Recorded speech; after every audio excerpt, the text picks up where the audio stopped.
I'm standing on an ancient street right now. It's under excavation, and someday they'll eventually excavate the whole thing, I'm sure, here in Israel. But this ancient street used to lead from the Siloam pool all the way up to the Temple Mount. In fact, when Jesus was on the Temple Mount during Sukkot, it was when he declared to the people that if any man is thirsty, let him come to me and drink, and out of him will flow torrents of living water. A priest had just come up from these stairs that I'm standing on right here, and I'll show you them in just a second, with a pitcher of water from the Siloam pool in order to pour it out on the Temple Mount to represent how God gave the people miraculously water from the rock to drink as he kept them safe and provided for them in the wilderness, the whole reason behind Sukkot, which is when that took place. But then he brought it up from these steps, and this is a pilgrim road that went all the way from the Temple Mount down to the pool. But here's what it was, and as I turn around here and you look, down this way here, you can see as we're looking downhill, the steps heading down to the Siloam pool, or Shiloah as it's called. And as we travel down these steps, something interesting was going on.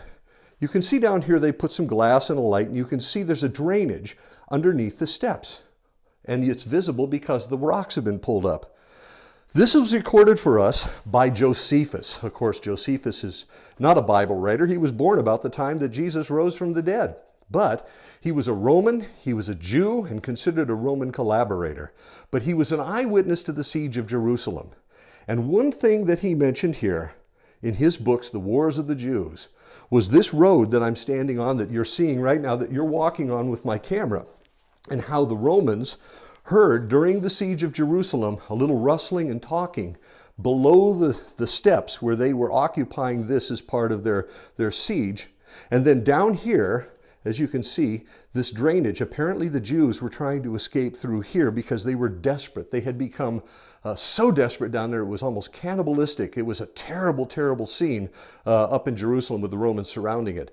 So they were desperate to get out. The Romans heard them, and they peeled up the rocks. And as you can see, even over here, a pile of rocks still here that was from this particular gap down here. They put some pots down there because they also found them down inside the sewer that they found. But they peeled up the rocks, the Romans, they pulled the Jews out, and they executed them on the spot. It was just a terrible time. And that was 70 AD when Titus had laid siege to Jerusalem.